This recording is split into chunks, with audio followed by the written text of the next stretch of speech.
Гляньте на меня. Я погибаю.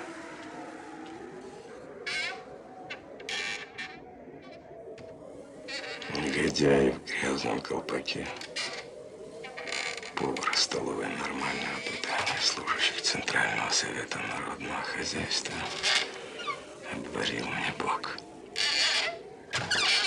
Какая гадина. А еще пролетарий.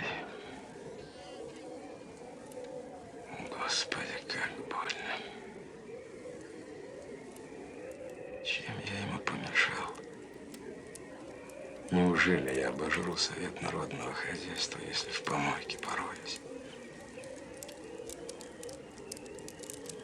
Жадная тварь. Вор с медной мордой.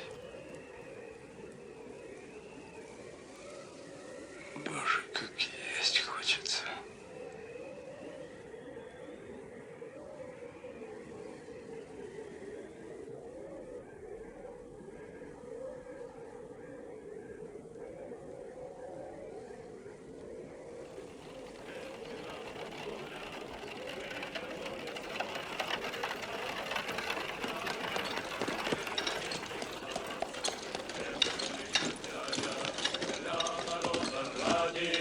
Никакая контра не уйдет от нас. Чу-чу-чу, стучат копыта. Чу-чу-чу, ударил пулемет. Белая гвардия на голову разбита, а Красную армию никто не разобьет. Белая гвардия на голову разбита, а Красную армию никто не разобьет.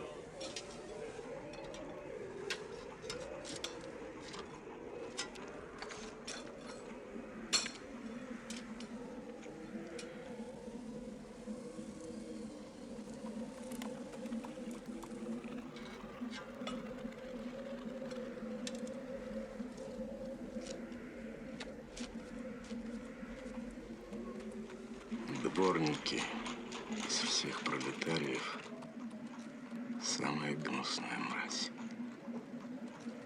Человечьи очистки. Самая низшая категория. Повар попадается разный. Например, покойный Влас Причистенький. Скольким он жизнь спас. Бывало, махнет Влас кость, а на ней со смушку мяса.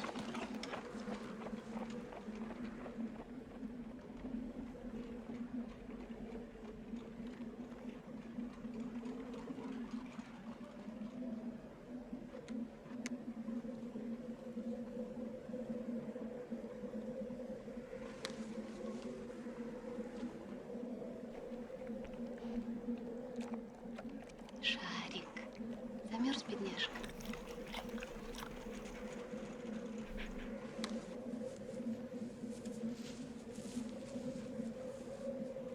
Машинисточка.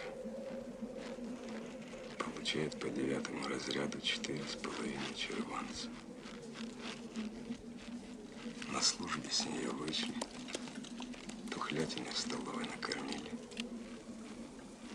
Ей на кинематограф не хватает. А кинематограф у женщин — единственное утешение в жизни.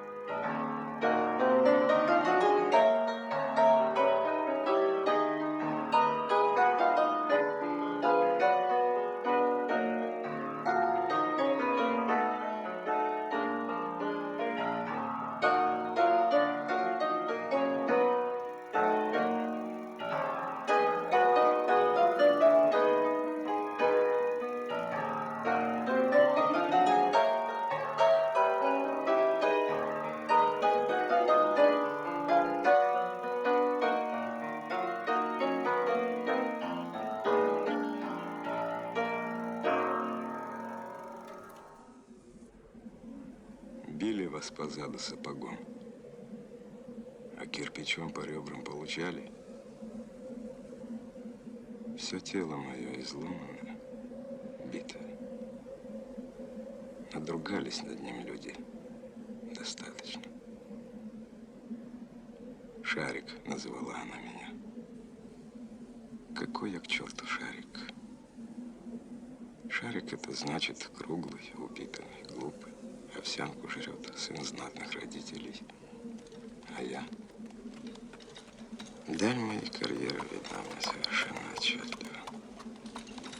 Завтра я получу воспаление легких, а получив его, я, граждане, подохну с голоду. Поползу я на животе, ослабею, и любой спец пришибет меня палкой.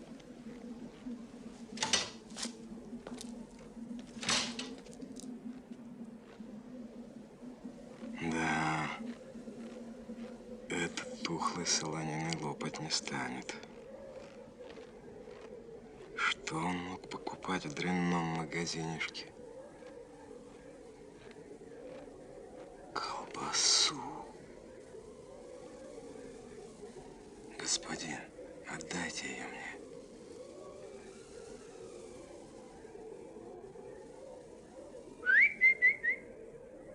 В сущности, зачем вам особая краковская? Для чего вам гнилая лошадь? Нигде, кроме такой отравы, не получите, как в Массельпроме. Руки вам лизать. Больше ничего не остается. Без ошейника. Вот и прекрасно. Тебя-то мне и надо. Пойдем за мной. Бабухов, сделайте одолжение. Очень хорошо известен нам этот переулок.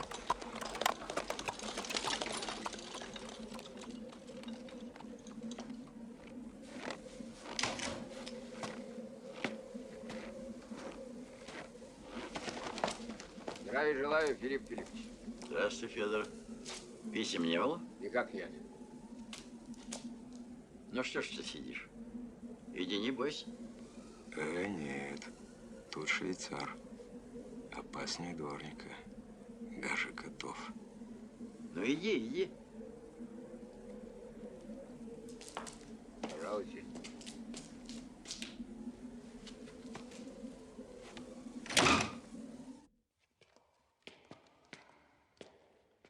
Филипп Филиппович, а в третью квартиру жил товарищи вселили.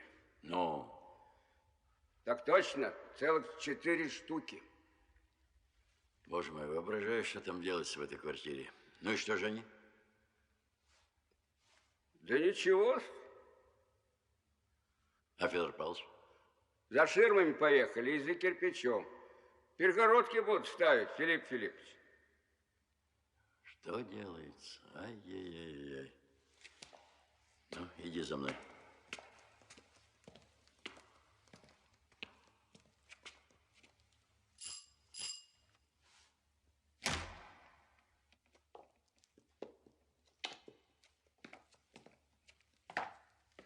Где ж вы такого взяли, Филипп Филиппович?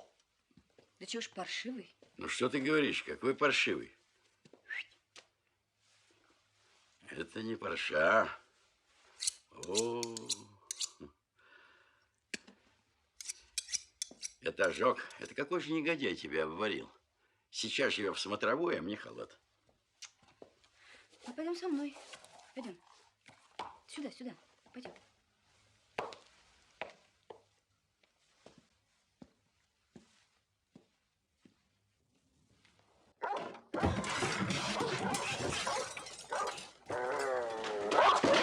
Я не знаю, Филипп Филиппович. Вот. Доктор Барменталь. Доктор Барменталь. Куда ж ты? Нина, держи его за шиворот, мерзавца. Опять электричество.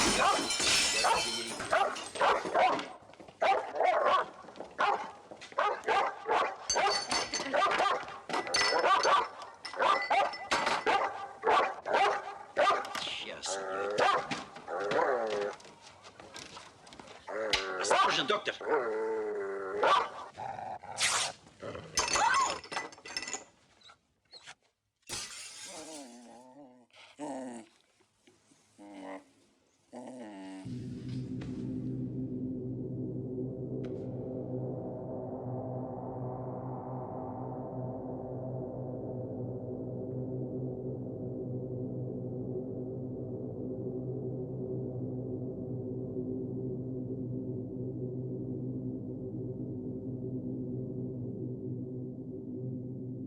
От Севильи до Гренады в тихом сумраке ночей. А? Ну ты зачем, бродяга, доктора укусил, а? Зачем стекло разбил? Ну ладно, опомнился, лежи, болван. Стало быть, это я его кусанул. Моя работа. Ну, будут драть. Как это вам, Филипп Филиппович, удалось подманить такого нервного пса? Лаской. Лаской. Единственным способом, который возможно в обращении с живым существом. Террором ничего поделать нельзя. Это я утверждал, утверждаю и буду утверждать. Они думают, что террор им поможет. Нет, нет, не поможет. Какой бы он ни был, белый, красный или даже коричневый. Зина, я купил этому прохвосту краковской колбасы. Потрудись накормить его, когда его перестанет тошнить. Краковской. Краковскую я лучше сама съем. Только попробуй, я тебе съем. Это трава для человеческого желудка. Взрослая девушка, как ребенок, тащишь в рот всякую гадость. Предупреждаю, ни я, ни доктор Берменталь не будем с тобой возиться, когда у тебя живот схватит. Ну, пришел в себя? Пойдем принимать больных.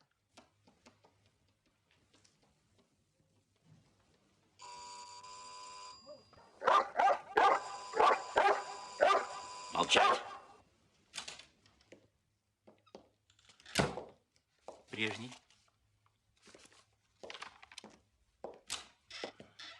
Здравствуйте, профессор. Ба, да вас нельзя узнать, голубчик. Вы маг и чародей, профессор. Как сон. Мы одни, профессор. Это неописуемо. Пароль d'honneur, 25 лет, ничего подобного. Верите или нет? Каждую ночь обнаженные девушки стаями. Снимайте штаны. Эх, профессор, если бы вы открыли способ, чтобы и волосы омолаживать. Не сразу, дорогой мой, не сразу.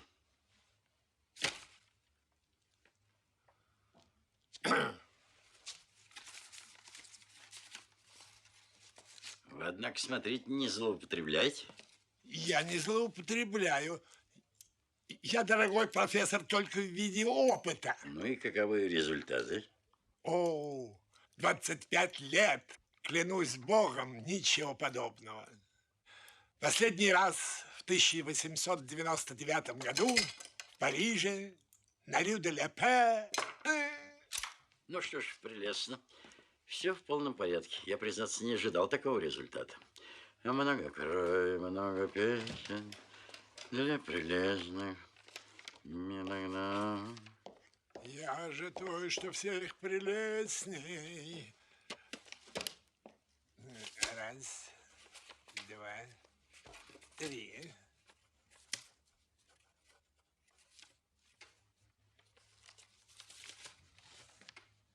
Две недели можете не показываться. Благодарю вас.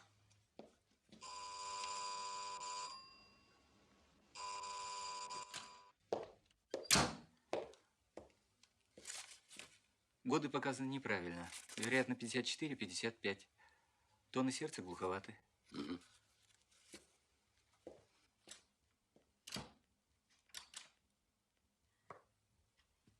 Прошу вас. Здравствуйте, профессор. Сколько вам лет, сударыня? О, профессор. Если бы вы знали, профессор, клянусь, какая у меня драма. Лет, я вам говорю, сколько? Честное слово. Ну, 45. Сударыня, меня ждут. Не задерживайте, пожалуйста. Вы же не одна.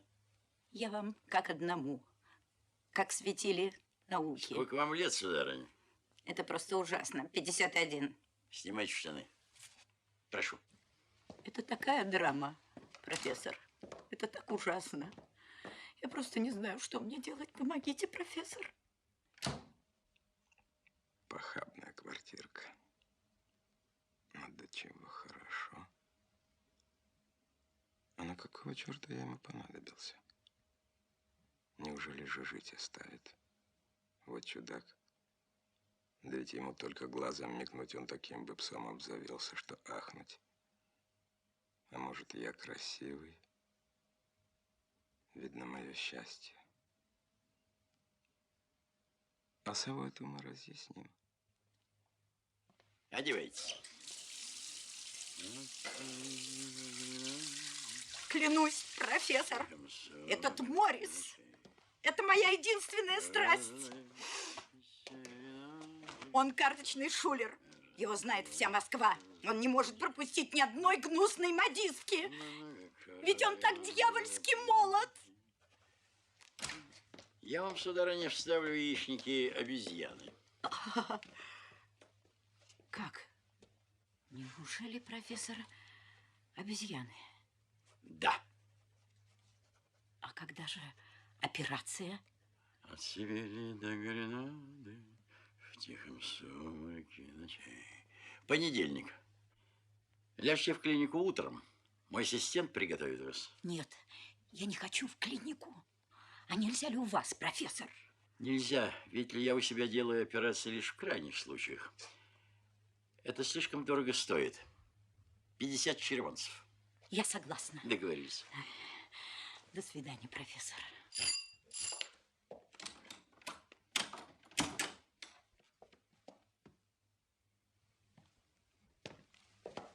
Посторонние в доме есть? Нет. А где профессор? Там.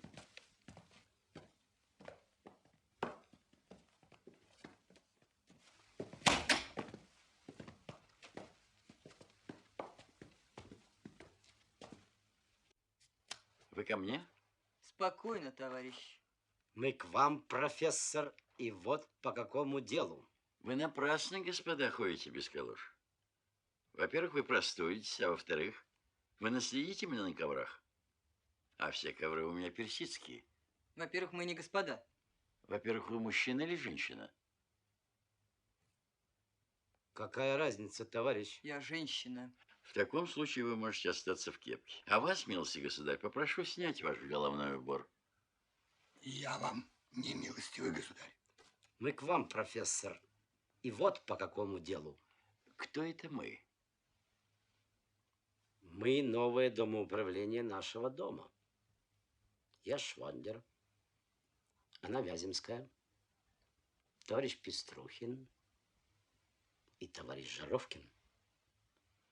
Скажите, это вас вселили в квартиру Федора Павловича Саблина? Нас. Боже, пропал дом. Что будет с паровым отоплением? Вы издеваетесь, профессор? Да какой там из... Да, ну и по какому делу вы пришли ко мне? Говорите скорее. Мне пора обедать. Мы к вам, профессор, вот по какому делу. Мы, управление нашего дома, пришли к вам после общего собрания жильцов нашего дома, на котором стоял вопрос об уплотнении квартир дома. Кто на ком стоял? Потрудитесь излагать ваши мысли яснее. Вопрос стоял об уплотнении.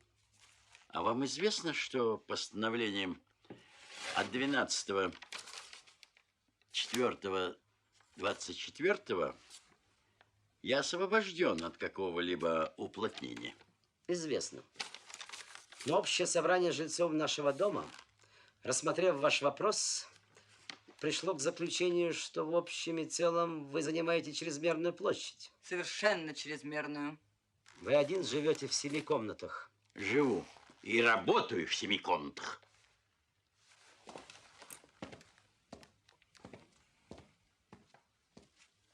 И желал бы иметь 8-ю. Она мне необходима под библиотеку. 8-ю. Вот здорово. Это неописуемо. Извините, профессор, но общее собрание жильцов нашего дома просит вас добровольно, в порядке трудовой дисциплины, отказаться от столовой. Столовых нет ни у кого в Москве. Даже у Айсидоры Дункан. А также и смотровой.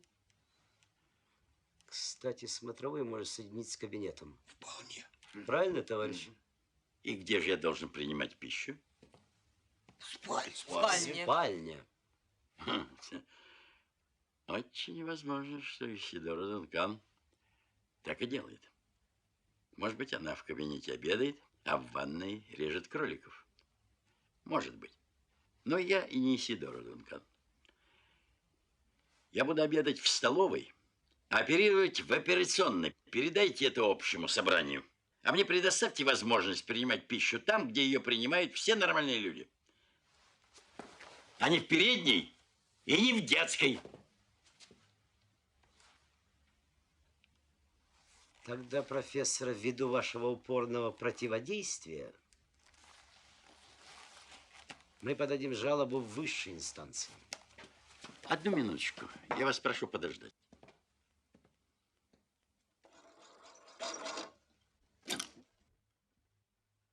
Петр Александрович, пожалуйста. Профессор Преображенский. Петр Александрович, очень рад, что вас застал. Благодарю вас, здоров. Петр Александрович, ваша операция отменяется, равно как и все другие операции. Я прекращаю работу в Москве и вообще в России. Сейчас ко мне вошли 4. Среди них 1 женщина, переодетая мужчиной, 2 мужчин, вооруженных револьверами, и терроризировали меня. Позвольте, профессор. В таких условиях я не только не могу, но не имею права работать. Поэтому я прекращаю свою деятельность, закрываю свою квартиру и уезжаю в Сочи. Ключи могу передать Швондеру. Пусть он оперирует. Но только одно условие. Как угодно, что угодно, когда угодно. Но чтобы это была такая бумажка, при наличии которой ни Швондер, ни кто-либо другой не мог даже подойти к двери моей квартиры. Окончательная бумажка, фактическая, настоящая броня, чтобы мое имя даже не упоминалось. Я для них умер. Передайте трубку Швондеру. Будьте любезны, сейчас с вами буду говорить. Да, я слушаю. Председатель домкома Швондер.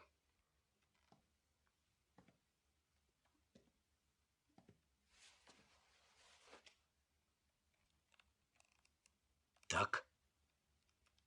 Так мы же действовали по правилам. Так. У профессора и так исключительное положение. Мы знаем об его работах. Целых 5 комнат хотели оставить.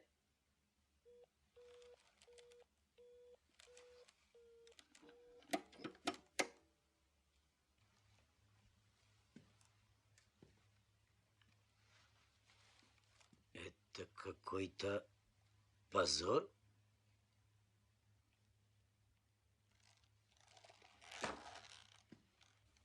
Если бы сейчас была дискуссия, я доказал бы Петру Александровичу. Виноват. Вы сию минуту хотите открыть дискуссию? Я понимаю вашу иронию, профессор. Мы сейчас уйдем. Но я, как заведующий культотделом нашего дома... Заведующая. Заведующая. Предлагаю вам взять несколько журналов в пользу детей Германии. По полтиннику штука. Не возьму. Но почему вы отказываетесь? Не хочу. Вы не сочувствуете детям Германии? Сочувствую. А, полтинника жалко. Нет. Так почему же? Не хочу. Знаете ли, профессор, если бы вы не были европейским светилом, и за вас не заступились бы самым возмутительным образом, вас следовало бы арестовать. За что? А вы не любите пролетариат. Да, я не люблю пролетариат. Зина, подавай, голубушка, обед. Вы позволите, господа?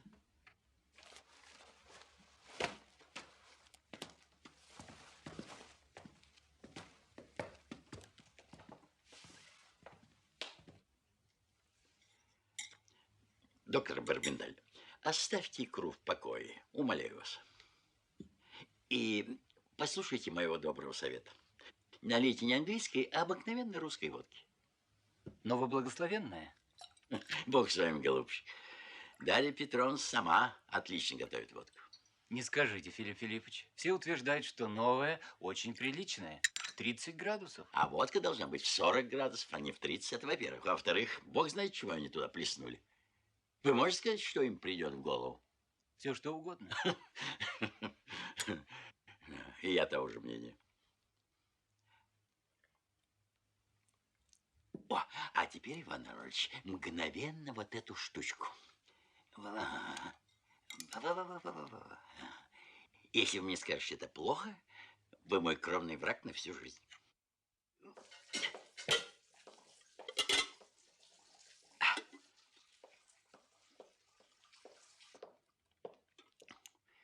Это плохо? Плохо? Ответьте, уважаемый доктор. Это бесподобно. Еще вы заметьте, Иван Иванович, холодными закусками и супом закусывают только недорезанные большевиками помещики. Маломальски уважающий себя человек оперирует закусками горячими. А из горячих московских закусок это первое. Когда-то их великолепно приготавливали в Славянском базаре. На, получай.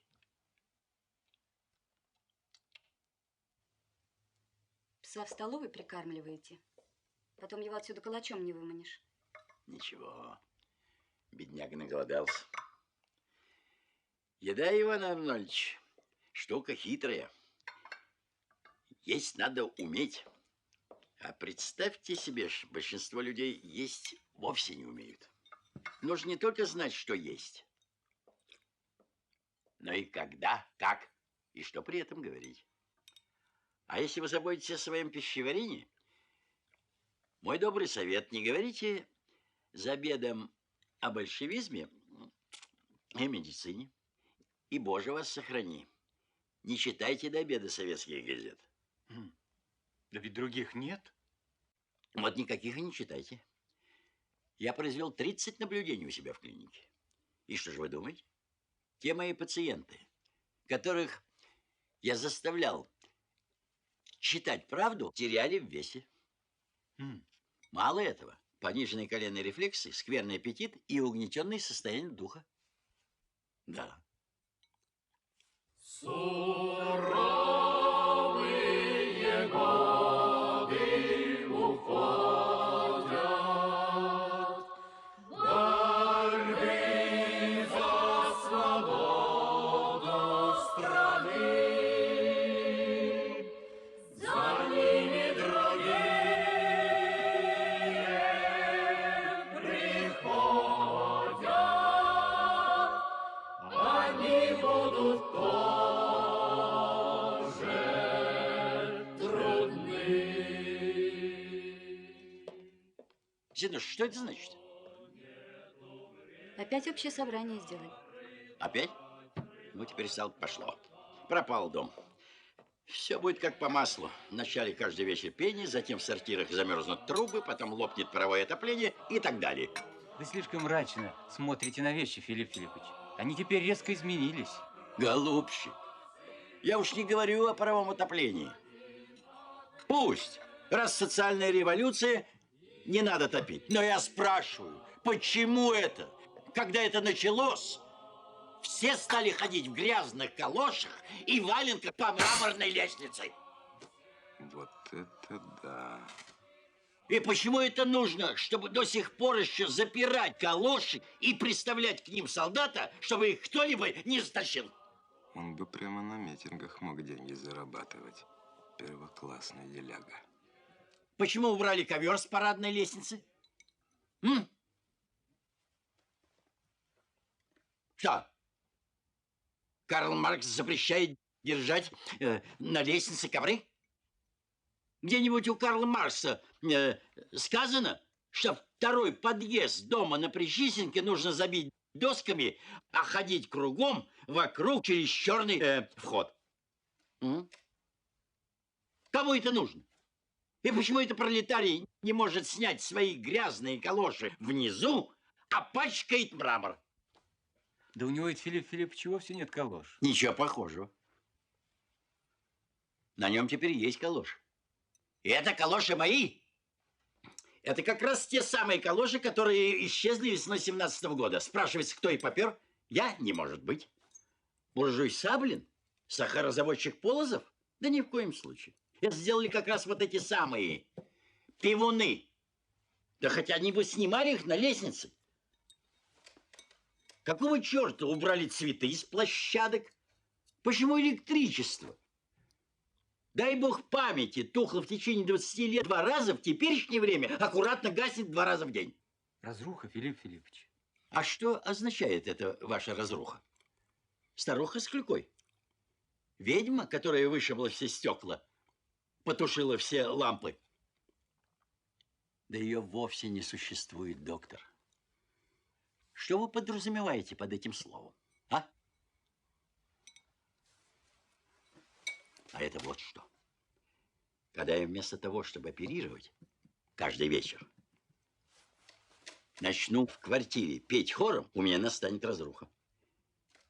Если я, входя в уборную, начну, извините за выражение, мочиться мимо унитаза, и то же самое будут делать Зина и Дарья Петровна, в уборной у меня начнется разруха.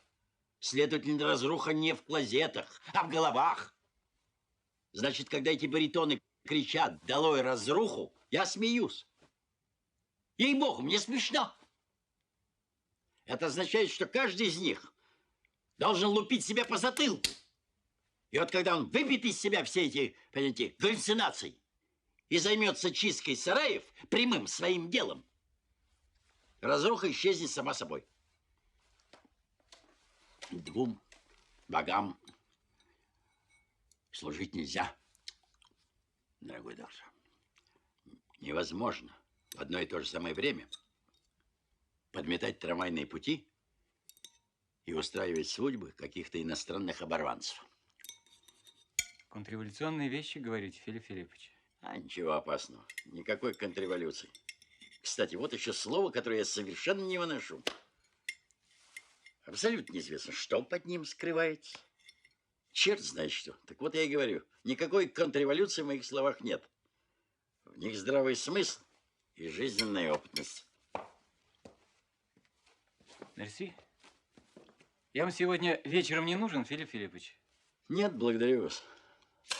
Мы сегодня ничего делать не будем. Во-первых, кролик издох, а во-вторых, в большом Аида. А я давно не слышал. Помните дуэт? На-ла-ла-ла, ла-ла-ла. Ко 2-му акту поеду. Как это вы успеваете, Филипп Филиппович? Успевает всюду тот, кто никуда не торопится. Я за разделение труда. Доктор, в большом пусть поют. Я буду оперировать. И очень хорошо. И никаких разрух. Но скоро у тебя Бог заживет. Да, Иван Арнольевич, повнимательнее последите, как только подходящая смерть, тотчас со стола питательную жидкость и ко мне. Не беспокойтесь, Филипп Филиппович, патологоанатомы мне обещали. Угу. Профессор, это будет небывалый в мире эксперимент. Не сомневаюсь. Ну, а пока мы уличного неврастенника понаблюдаем. Скоро ты нам понадобишься.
Я красавец. Быть может, неизвестный собачий принц. Инкогнито. Очень возможно, что бабушка моя согрешила с водолазом. То-то я смотрю, у меня на морде белое пятно. Откуда, спрашивается?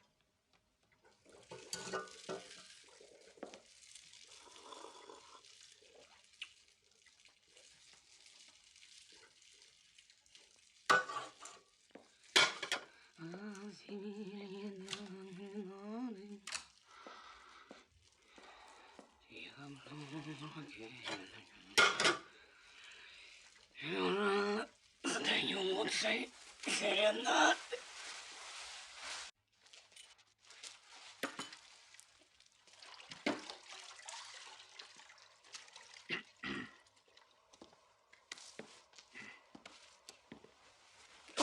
Ой, ну что ты, как демон пристал. Подожди, ну Зина жива, идиот. Ну что ты, как будто тебя омолодили. Нам это ни к чему. Ой, Да чего ж ты огненная? Ну, вон, бессовестный. Уже поленом сейчас, чтобы не подсматривал.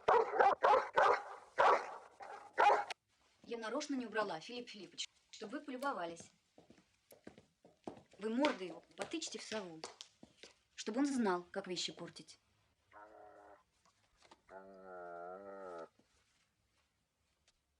Зачем ты, свинья, сову разорвал, а? Мешала она тебе? Мешала? Я тебя спрашиваю.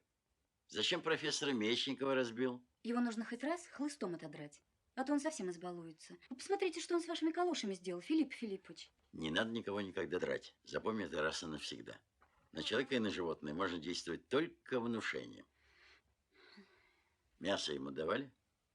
Господи, да он весь дом обожрал. Удивляюсь, как он не лопнет. Ну и пусть тебе ест на здоровье. Доктор Барменталь не звонил? Убийства не было? Нет. Сову сегодня же отправить чучеленьку. Кроме того, вот тебе 8 рублей и 16 копеек на трамвай. Съезди к Мюру и купи хороший ошейник. Но чем тебе профессор Мечников помешал? Ха, хулиган.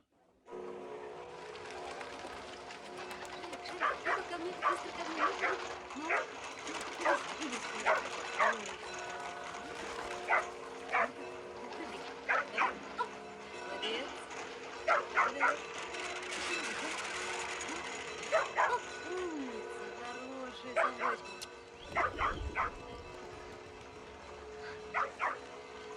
Ну куда ты побежал? Иди скорее сюда, ну? Куда ты побежал? Иди сюда. Иди скорее, иди.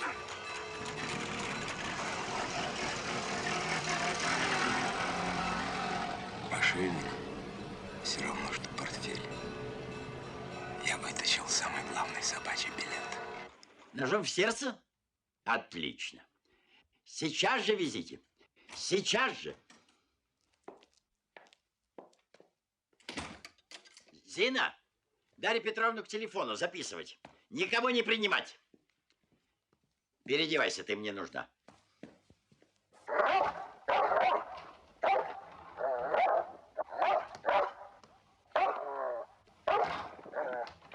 Убитый Клим Григорьевич Чугункин, 25 лет, холост, беспартийный, сочувствующий.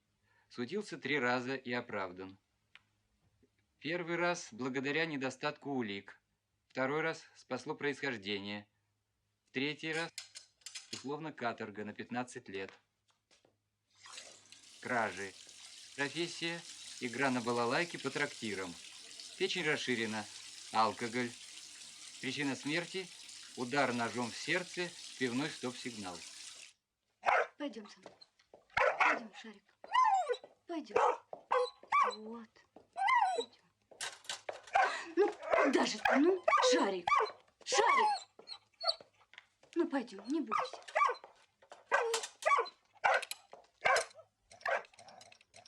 Снимешь ошейник. Только не волнуй его. Доктор, скорее эфир.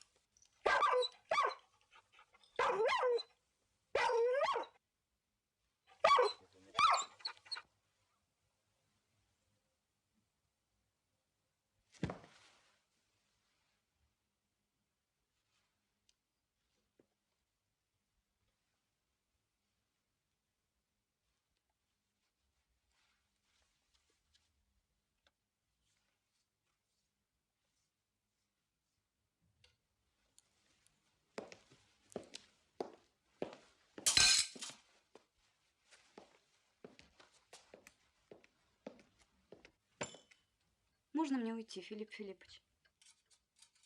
Можешь.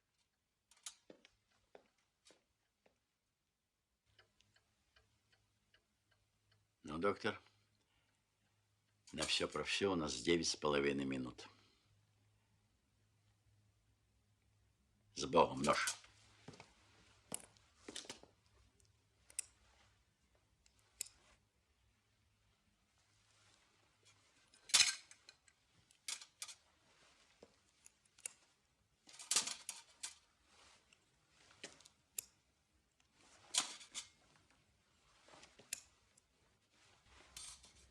Ножницы.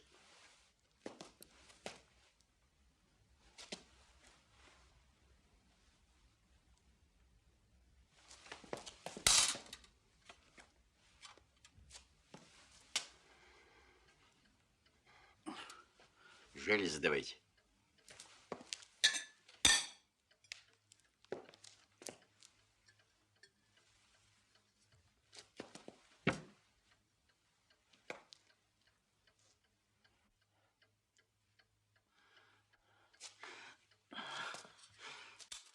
Шейте, доктор, мгновенно кожу.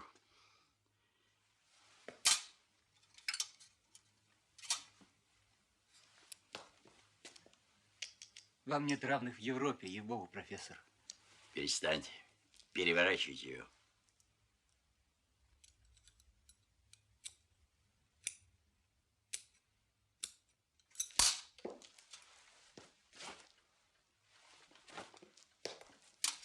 Быстрее. Трепан.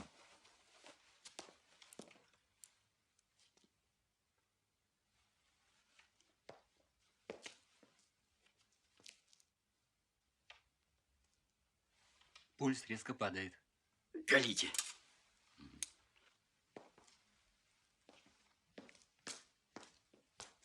Сердце? Что вы спрашиваете? Он же 5 раз бы у вас умер. Колите.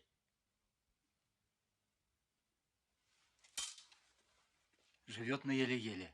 Хватит рассуждать. Живет, не живет. Гипофиз давайте.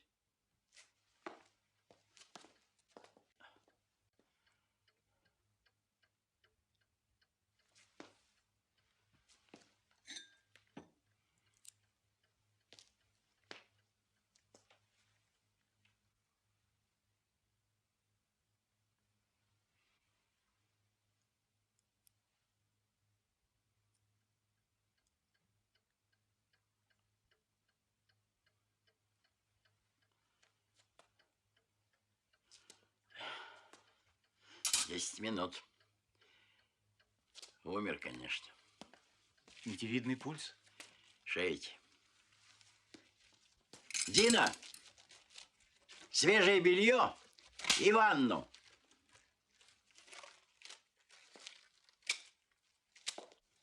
А? Черт возьми, смотри. Живой. Но все равно и сдохнет. Жаль, пса хороший был, ласковый. Хотя и хитрый. Значит, Тимофеева, вы желаете озвездить свою двойню? Да мне бы имена им дать. Ну что ж, я предлагаю такие имена. Баррикада, Бебелина, Пестелина. Нет, нет, нет, нет, нет, нет, нет. Лучше назовем их просто. Клара и Роза. В честь Клары Цеткин и Розы Люксембург, товарищи.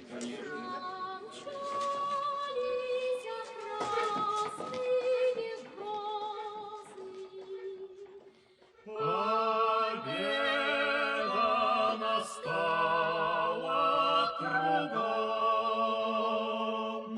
Укрытие суровые слезы, пролитым боям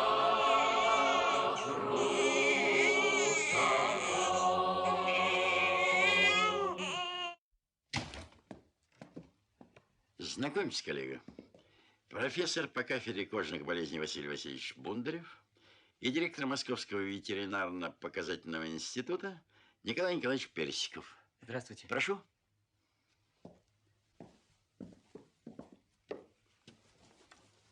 Начинайте, доктор.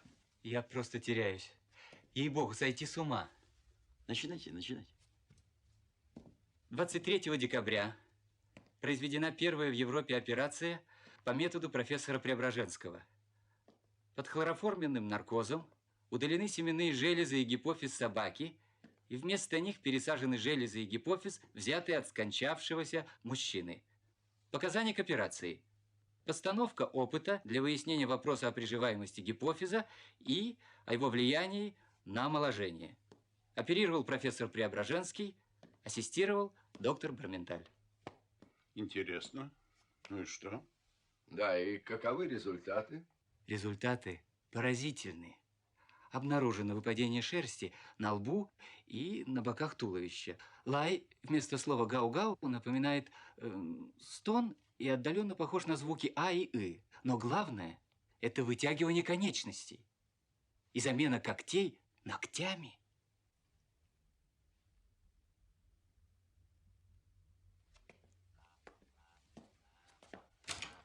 Прошу, доктор. Прошу, господа.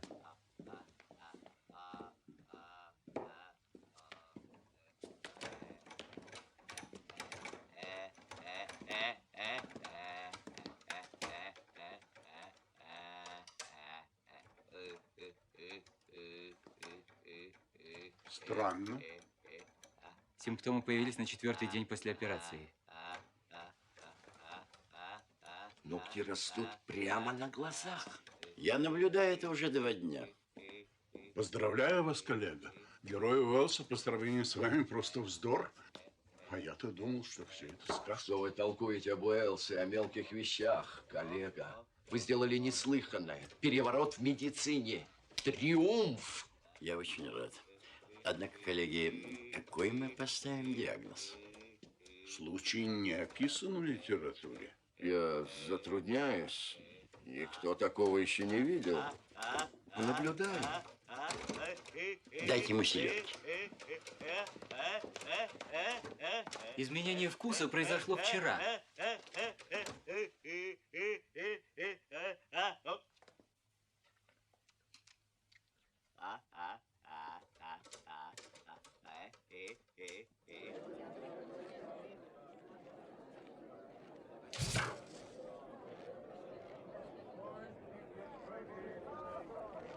Говорят, здесь марсиане поселились.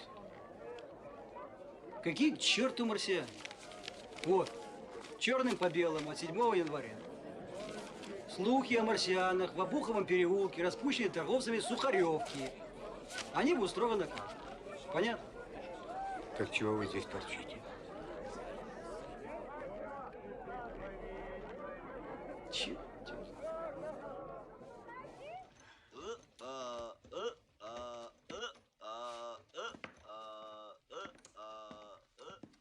Когда я публикую эту работу, я отмечу, что без вас я не справился бы. Ой, это не важно. А впрочем, спасибо. Ловите его!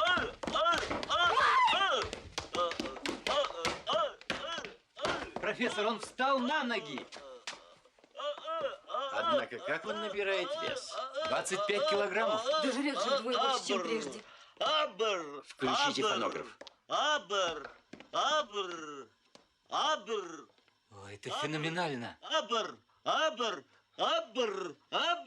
Может быть, он есть хочет? Принесите, пожалуйста. Профессор, на наших глазах происходит чудо. А вы знаете, что такое оборвалка? Это глафрыба, коллега, только наоборот. Глафрыба.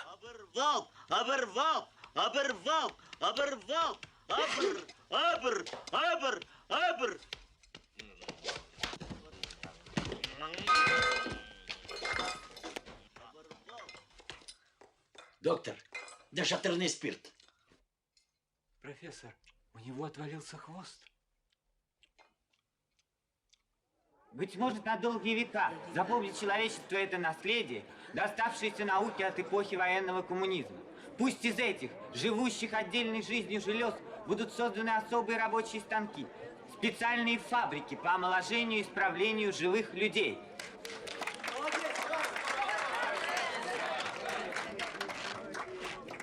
Я вот тоже про Галлы Ефрона читал. 2 тома прочел. Читаешь, слова легкие. Вячеслав, Богуслав. И убей бог, не помню, какой кто.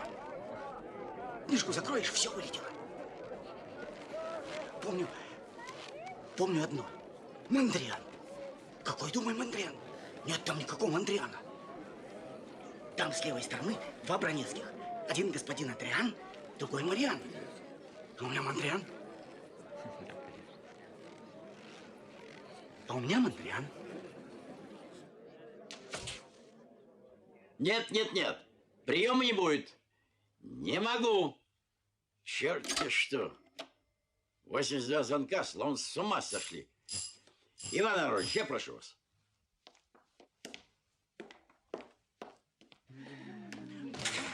Извините, я корреспондент вечерней газеты. Извините, спасибо. Простите, доктор, но... Я прошу извинения, но сегодня приема не будет. Профессор каждому сообщит о времени приема. Извините, но сегодня никак нельзя. Извините, пожалуйста. Примус! Признание Америки! Москва-Швея! Примус! Пивная! Еще парочку! Пивная! Еще парочку! Пивная! Еще парочку! Пивная! Еще парочку! Москва-Швея! Москва-Швея! Пивная! Еще парочку! Буржуи! Буржуи! Не толкайся, подлец! Слезай с подножки! Я тебе покажу твою мать! Перестань. Примус! Признание Америки! Москва-Швея! Москва-Швея! Москва-Швея! Примус! Пивная! Я должен признать свою ошибку. Еще парочку! Перемены гипофиза дают не омоложение, а полное очеловечивание. От этого ваше изумительное, потрясающее открытие не становится меньше. Москва-швея, я тебе покажу твою мать. Москва-швея. Москва-швея. Да-да, дорогой доктор, Москва-швея. Примус. Я вас прошу, Иван Аронович, купить ему штаны и пиджак. Удивительное явление. Недавно в Обуховском переулке родился ребенок, который играет на скрипке. Только с помощью современных средств медицины он смог появиться на свет. На нашем снимке профессор Ф.Ф. Преображенский, делавший кесарево сечение матери. Кесарева. Ну, кесарево. Так это ж доктор Барменталь. А ну.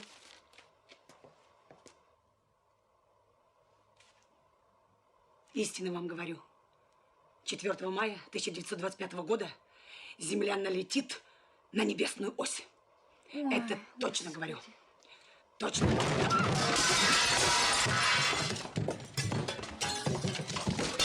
Держите его! Держите его!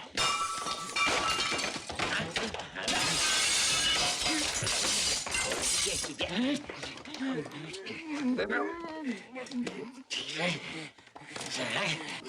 Надевайте штаны. Сейчас. В очередь, сукины дети! В очередь! Дайте ему селедку. В очередь! Сейчас.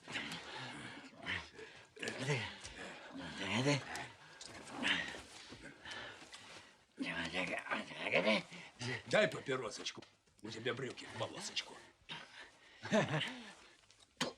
Не плюй на пол. Отлезь, гнида. Если ты позволишь еще раз обругать меня или доктора, тебе влетит.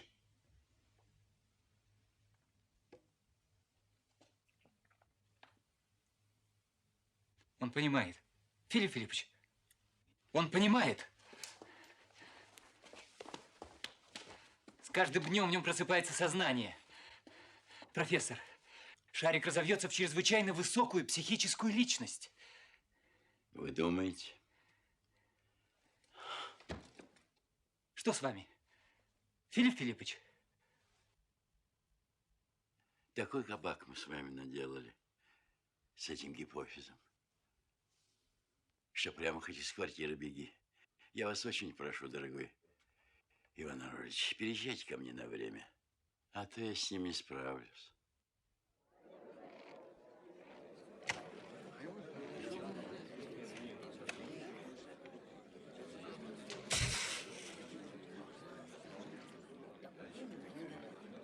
Пошли, товарищи.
Изумительный опыт профессора Преображенского раскрыл одну из тайн человеческого мозга.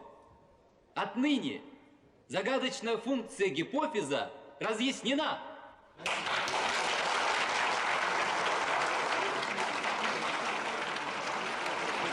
Она определяет человеческий облик. Новая область открывается науке. Без реторты Фауста создан гомункул. Скальпель хирурга вызвал к жизни новую человеческую единицу.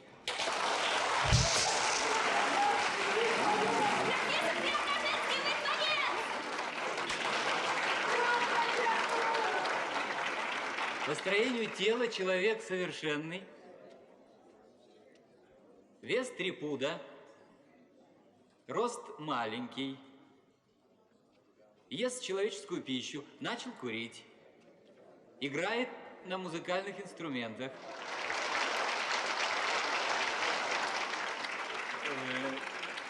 Прошу вас.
Филипп Филиппович, может, достаточно?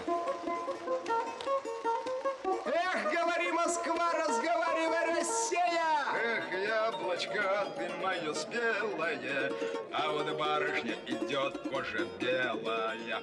Кожа белая, а шуба ценная, если дашь чего, будешь целая. Эх, яблочко, да с голубикою, подходи, буржуй, глазик выколю. Глазик выколю, другой останется, чтоб видал говно, кому кланяться. Филипп Филиппович, что с вами? Филипп Филиппович. Профессор? Несчастье-то какое. Пульс проверьте. Наштырный спирт. Откройте окна! Откройте окна! Он еще танцует? Танцует.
Никаких сомнений нет в том, что это его незаконно рожденный, как выражались в гнилом буржуазном обществе, сын. Вот как развлекается наша псевдоученая буржуазия.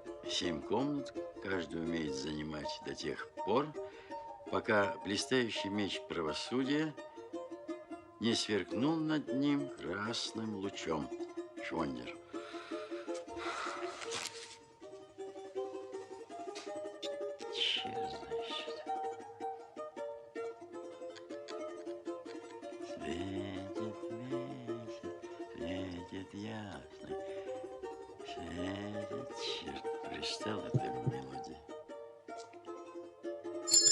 Зина, скажи ему, что уже 5 часов, чтоб прекратил. Да. И позови его сюда, пожалуйста.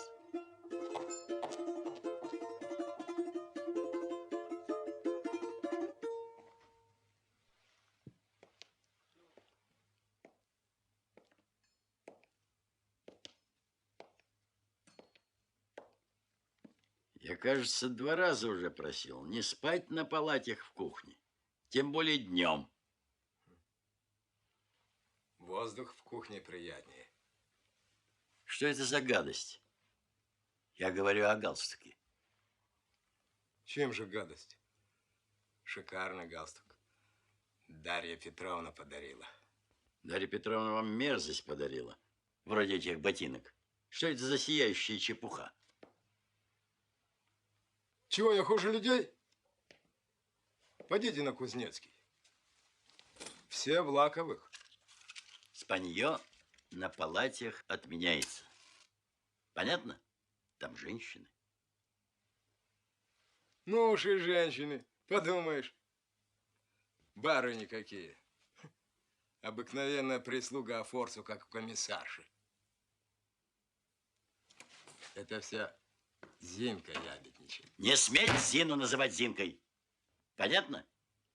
Понятно, я спрашиваю? Понятно. Значит так, окурки не бросать, не плевать, с писсуаром обращаться аккуратно. С Зиной всякие разговоры прекратить. Она жалуется, что вы в темноте ее подкарауливаете. Кто сказал пациенту, пес его знает? Что вы в самом деле? В кабаке, что ли? Что-то вы меня больно утесняете, папаша. Что? Какой я вам папаша? Что это за фамильярность? Называйте меня по имени-отчеству. Да что вы все? То не плевать, то не кури, туда не ходи. Чисто как в трамвае. Чего вы мне жить не даете? И насчет папаши. Это вы напрасно. Разве я просил мне операцию делать? Хорошенькое дело. Ухватили животную, исполосовали ножиком голову, а теперь гнушаются. А я, может, своего разрешения на операцию не давал. А равно и мои родные. Я иск, может, имею право предъявить. Вы изволите быть недовольны, что вас превратили в человека? Может быть, вы предпочитаете снова бегать по помойкам? Мерзнуть в подворотнях? Да что вы все попрекаете? Помойка, помойка. Я, может, свой кусок хлеба добывал. А если бы я у вас помер под ножиком? Вы что на это выразите, товарищ? Филипп Филиппович, я вам не товарищ. А, уж конечно. Как же. Какие уж мы вам товарищи. Где уж. Мы понимаем-с. Мы в университетах не обучались. В квартирах по 15 комнат с ваннами не жили. Только теперь пора бы это оставить. В настоящее время каждый имеет свое право. Пальцами блох ловить, пальцами. Не понимаю, откуда вы их только берете? Да что ж, развожу их, что ли?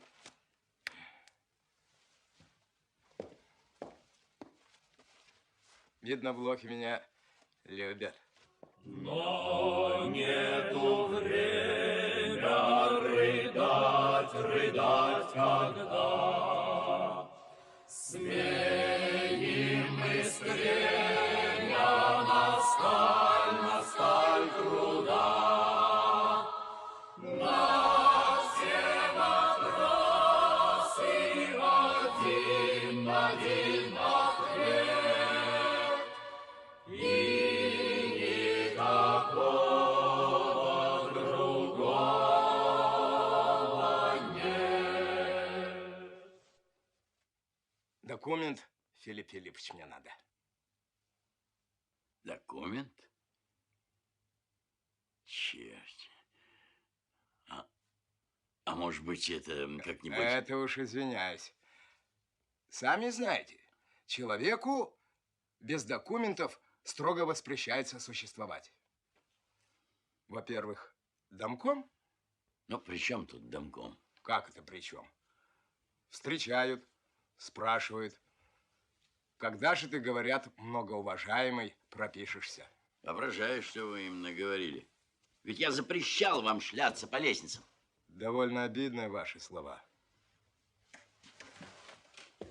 Очень обидные. Что я, каторжный? Как-то так шляться?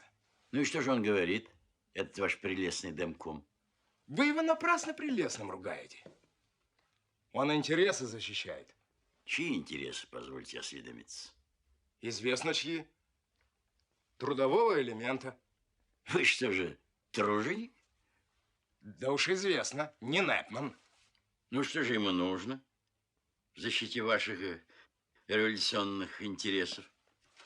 Известно что. Прописать меня.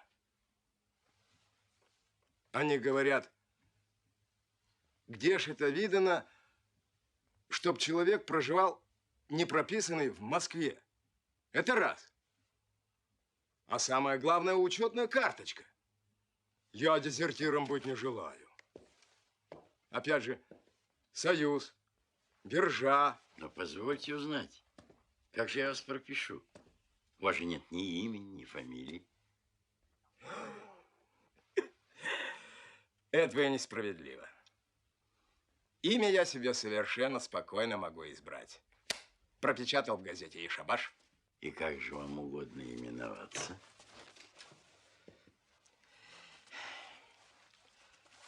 Полиграф, полиграф. Ну ладно, не валяйте дурака, я с вами серьезно разговариваю. Что-то не пойму я. Мне по матушке нельзя, плевать нельзя. А от вас только и слышу. Дурак, дурак. Видно, только профессорам разрешается ругаться в РСФСР, а? Извините, мне ваше имя показалось странным. Где вы только откопали такое? Домком посоветовал. По календарю искали. Какие тебе говорят? Я и выбрал. Зина, из смотровой календарь, пожалуйста. Ни в каком календаре ничего подобного быть не может. Довольно удивительно. Когда у вас смотровой висит? Пожалуйста. Ну и где? Да вот. 4 марта празднуется. Да, действительно. В печку его. Сейчас же.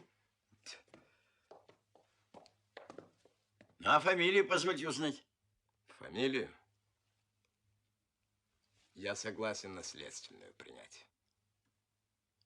А именно? Шариков.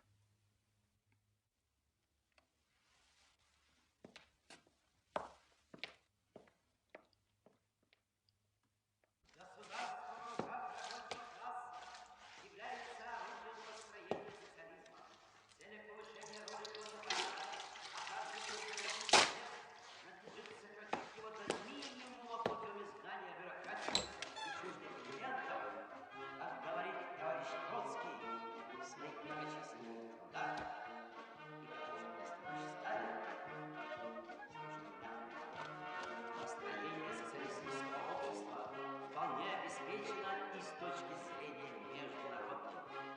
социалистическом мире противоречия классовые и межгосударственные будут нарастать.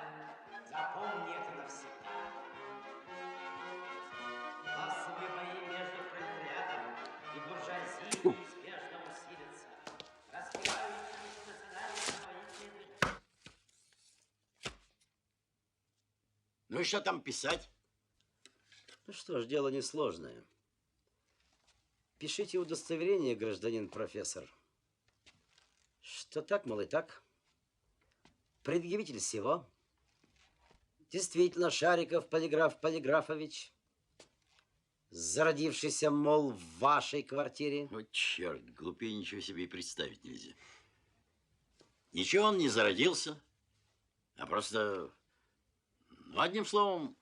Это ваше дело, зародился или нет. В общем и целом, вы ведь делали опыт, профессор. Вы создали гражданина Шарикова. И очень просто. Я бы вас очень просил не вмешиваться в разговор. И вы напрасно говорите «очень просто». Это очень непросто. Как же мне не вмешиваться? Простите, профессор, гражданин Шариков совершенно прав. Это его право участвовать в обсуждении собственной участи. Ну, хорошо. Предъявитель всего человек, полученный при лабораторном опыте путем операции на головном мозгу, нуждается в документах. Черт, я вообще против получения этих идиотских документов. Подпись профессор Преображенской. Довольно странно, профессор, как это вы документы называете идиотскими. Я не могу допустить пребывания в доме бездокументного жильца, да еще не взятого на воинский учет милиции. А вдруг война с империалистическими хищниками? Я воевать не пойду никуда. Вы, гражданин Шариков, говорите в высшей степени несознательно. На воинский учет надо взяться. На учет возьмусь, а воевать шиш с маслом. Я тяжко раненый при операции. Меня, видишь, как оттяпали. Вы анархист-индивидуалист? Мне белый билет полагается. Ну, хорошо. Неважно пока. Факт в том, что мы бумагу профессора отправим в милицию, а вам выдадим документ. Скажите, нет ли у вас в доме свободной комнаты? Я согласен купить ее. Извините, профессор, нет. И не предвидится. Клянусь вам, доктор, я измучился за эти 2 недели больше, чем за последние 4. Куда? Я сколько раз приказывал, чтобы котов не было. Где он? Да здесь он окаянный чурбан. Иван Аронович, успокойте пациента, пожалуйста. Открыть сию минуту! Здесь кот!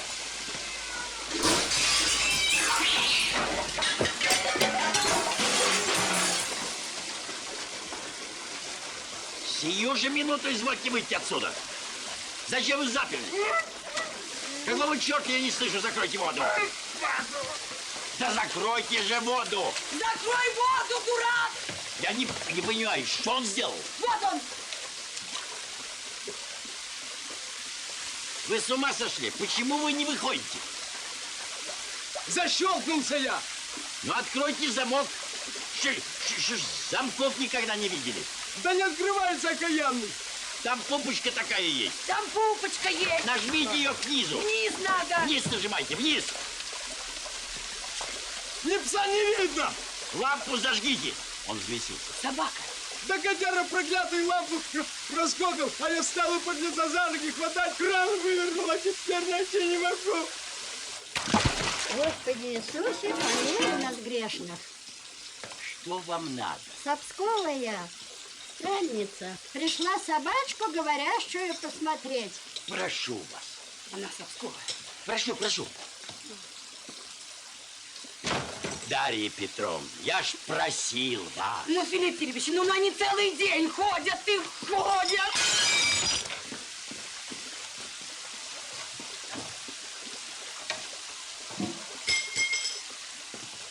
Скорее, Федор! Сейчас лампу возьму. Федор, скорее! Иду.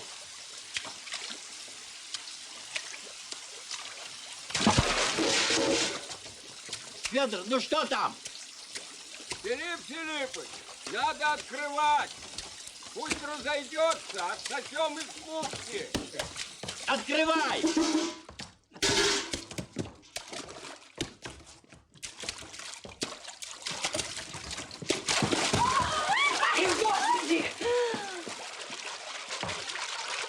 Еле заткнул. Напор большой. Где он? Там. Боится выходить. Бить будете, папаша? Фуй, идиот.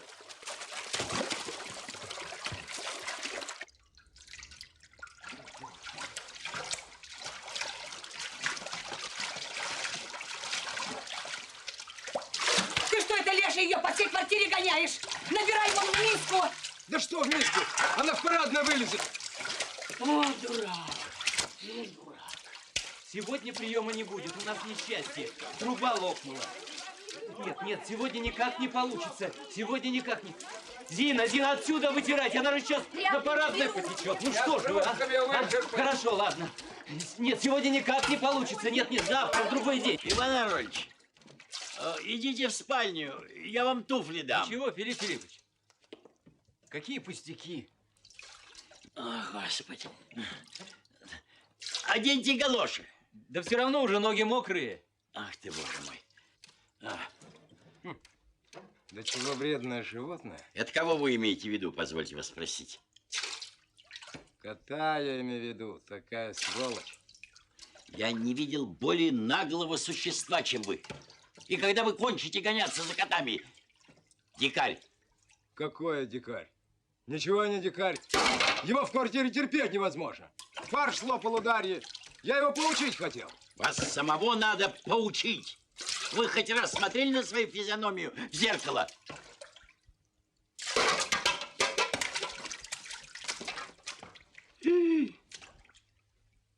Чуть глаза не лишил. Филипп Вот Филиппович, сука, а. Я извиняюсь, уж прямо совестно. Только за стекло в 7-й квартире. Гражданин Шариков камнями швырялся. Чтоб кота? Тот, что хозяина. Кухарку ихнюю Шариков, значит, обнял. Тот гнать стал. Ну, повздорили. Сколько я должен? 1,5. Еще за такого мерзавца 1,5 целковых платить. Да он сам! Не сметь! Не волнуйтесь, Филипп Филиппович. Вы что, в кабаке, что ли? Прекратите эти выходки! Вот так. Вот это так. Да по уху бы еще. Ну что ты, Федор? Помилуй, Филипп Филиппович, вас жалко.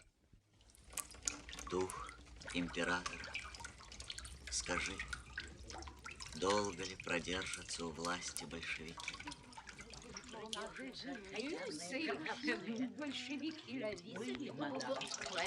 Тише, господа, это интересно.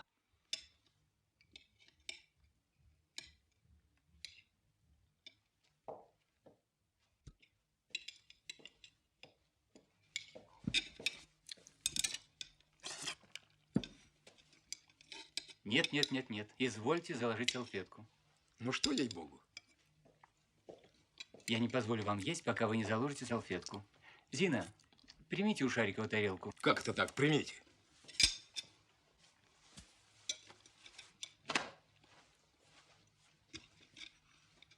И вилкой, пожалуйста. Благодарю вас, доктор. А то уж мне надоело делать замечания.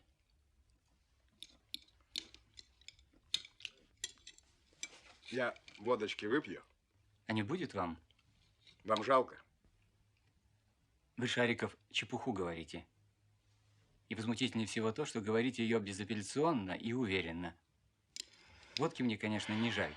Тем более она не моя, а Филипп Филипповича. Но это вредно, это раз. А второй, вы и без водки ведете себя неприлично. И так надо наливать. Сначала предложить Филиппу Филипповичу, Затем мне, а уж в заключении себе. Вот все у вас как на параде. Салфетку туда, галстук сюда, да извините, да пожалуйста, мерси. А так, чтобы по-настоящему, это нет. Мучите сами себя, как при царском режиме. А как это по-настоящему, позвольте осведомиться?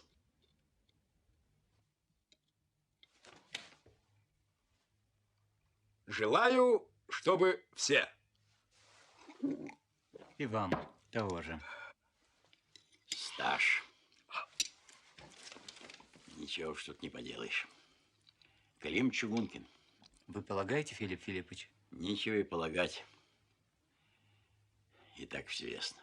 Я еще водочки выпью. Ну-с, что мы с вами предпримем сегодня вечером? В цирк пойдем. Лучше всего. Я бы на вашем месте хоть раз в театр сходил. В театр я не пойду. Ика не за столом, у других отбивает аппетит. А почему, собственно, вам не нравится театр?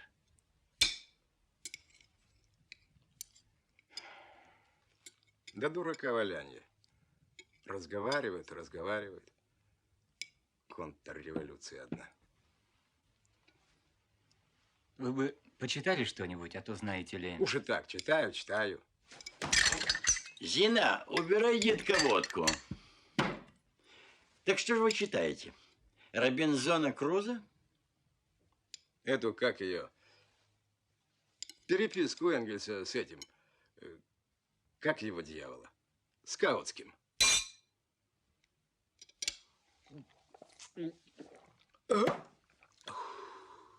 Позвольте узнать, что вы можете сказать по поводу прочитанного?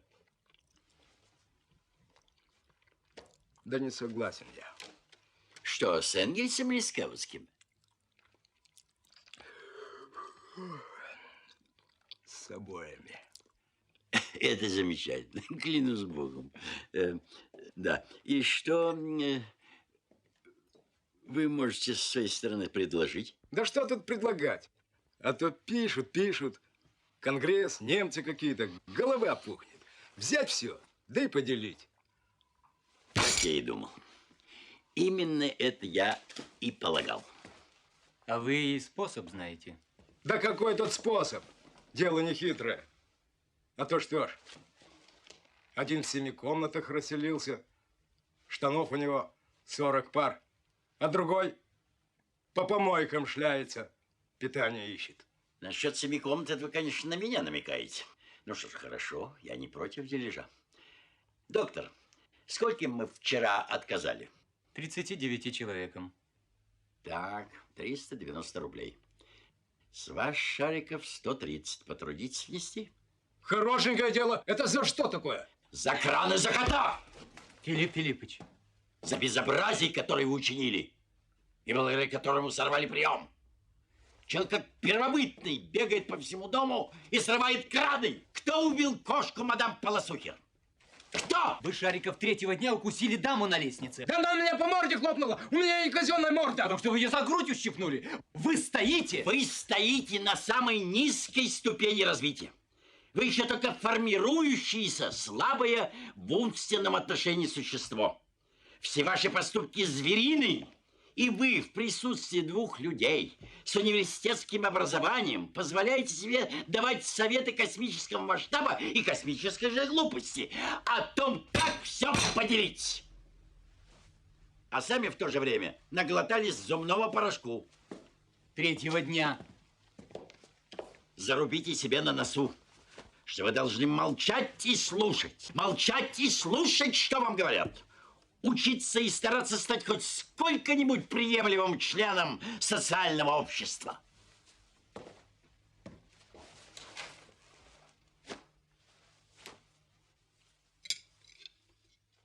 Кстати, какой негодяй снабдил вас этой книжкой? У вас все негодяи. Ну что ж, ну Швондер дал, чтоб я развивался. Я вижу, как вы развиваетесь после Каутского. Зина! Зина! Зина! Там в приемной? Она в приемной? В приемной. Зеленая, как купорос. Да, зеленая книжка. Ну, сейчас полить. Она ж казенная, с библиотеки. Переписка называется. Энгельса с этим чертом в печку ее. Я бы этого Швондера повесил, честное слово, на первом суку. Сидит эта изумительная дрянь в доме, как нарыв. Мало того, что он пишет бессмысленные пасквили в газетах, да еще... Доктор, ради бога, съезди с ним в цирк. Так посмотрите в программе, котов нету. И как такую сволочь в цирк допускает? Ну, мало ли кого туда допускают. Что там у них? Слоны и предел человеческой ловкости. Что вы скажете относительно слонов, дорогой Шариков? Что же, я не понимаю, что ли? Кот – другое дело. Слоны – животные полезные. Ну и очень хорошо. Поезжайте и посмотрите на них. Иван Арнольдович, покорнейше прошу пиво Шарикову не предлагать.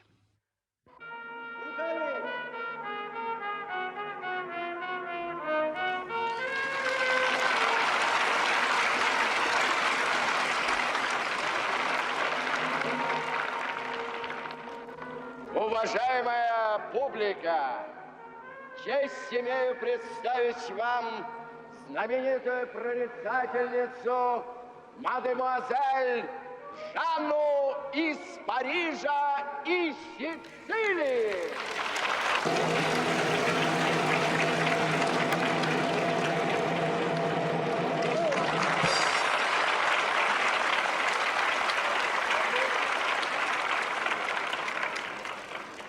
Мадемуазель угадывает прошлое, настоящее и будущее, а равно и семейные тайны.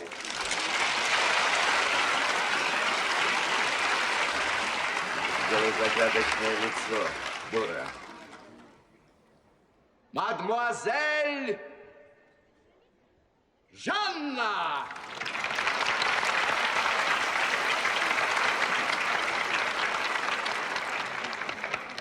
Однако не следует думать, что здесь какое-то колдовство или чудо.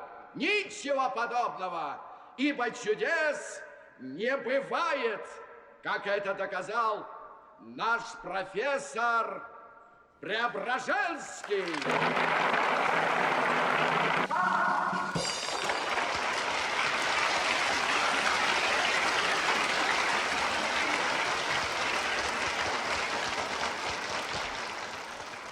Все построено на силах природы с разрешения месткома и культпросвет комиссии и представляет собой виталопатию на основе учения индийских йогов, угнетаемых английским империализмом.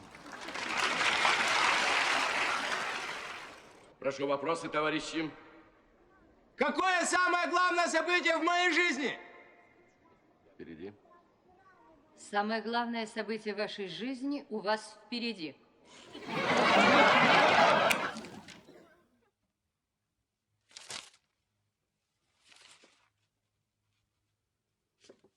Ей-богу, решусь. Ну, черт.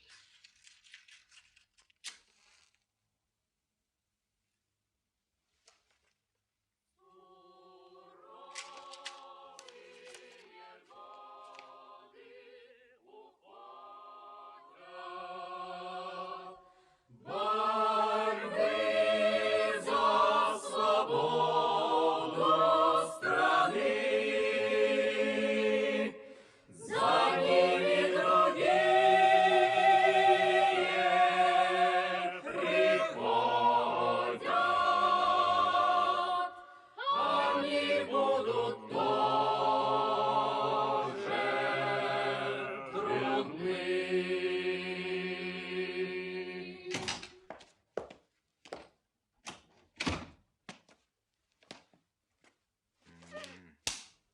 Нахал. Фу.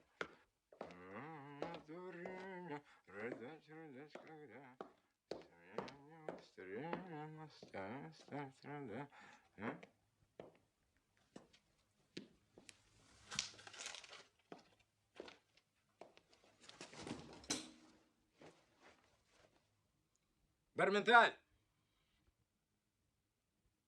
Барменталь! Нет уж, вы меня по имени и отчеству, пожалуйста, называйте. Ну и меня называй по имени и отчеству. Нет, по такому имени и отчеству в моей квартире я вас не разрешу называть. Если угодно, я и доктор Барменталь будем называть вас господин Шариков. Я не господин. Господа все в Париже. О, Швондерова работа. Хорошо. Я сегодня же помещаю в газетах объявление, и, поверьте, я найду вам комнату.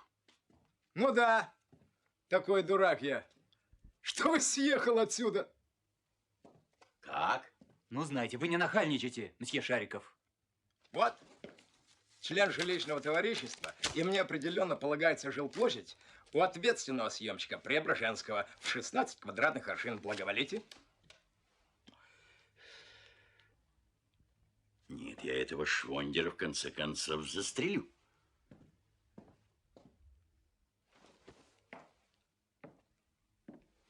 Филипп Филиппович, Форзихт. Какая тут к черту осторожность? Имейте в виду, если вы еще раз позволите себе эту подобную наглую выходку, я лишу вас обеда и вообще питания в моем доме. 16 аршин. Это прелестно, но ведь я не обязан вас кормить по этой лягушечьей бумаге. Я без пропитания оставаться не могу. Где же я буду харчеваться? Так вот и ведите себя прилично.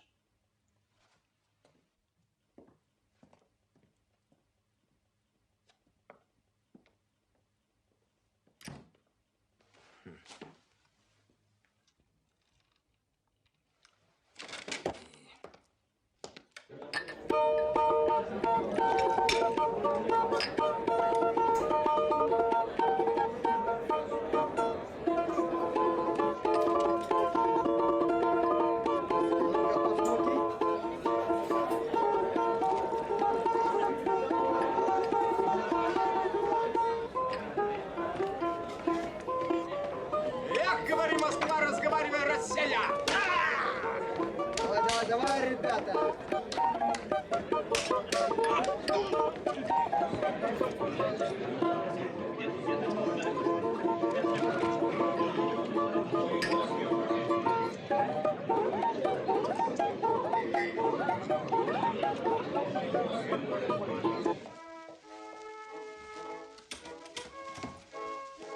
Что случилось?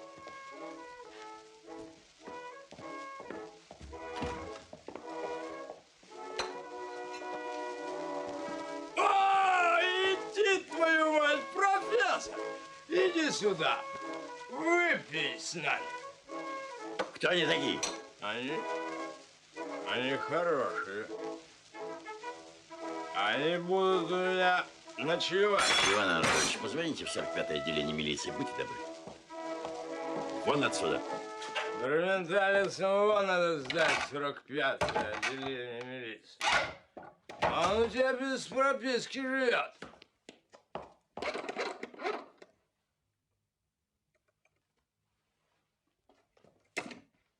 Кто украл 2 червонца?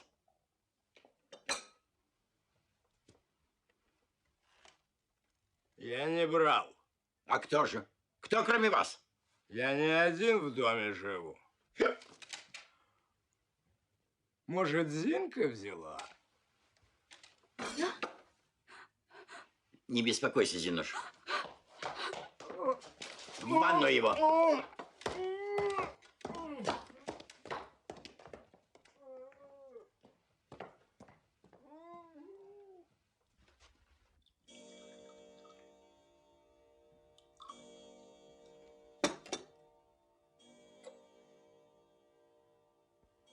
Филипп Филиппович, я никогда не забуду, как я, полуголодным студентом, явился к вам, и вы приютили меня на кафедре.